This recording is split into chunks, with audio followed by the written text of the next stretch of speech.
આજે હવનનો છેલ્લો દિવસ હતો। શ્રીફળ હોમવાનું, મૂર્તિની પ્રાણ પ્રતિષ્ઠા અને ધજા ચડાવવાની હતી। વળી મને યાદ આવી ગયું કે મારે તો સાડી ચડાવવાની છે, એટલે હું રાસ બેય ઘરે લેવા આવ્યા।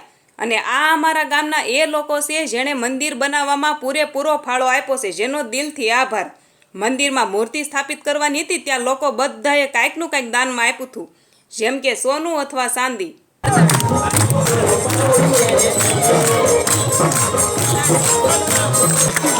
અને આ હજારોની ભીડમાં મારા પ્યારા પ્યારા સબસ્ક્રાઈબર, અને આ બે જે દેખાય એ બી મારા સબસ્ક્રાઈબર છે। મને કહે કે અમને લેજો વિડીયોમાં। પછી ગયા જમવા અને 4 વાગતાની સાથે શ્રીફળ હોમવાનું હતું એ જોઈ મંદિરના દર્શન કરવા ગયા। અને આજે કમેન્ટમાં ધજા મોકલવાની છે।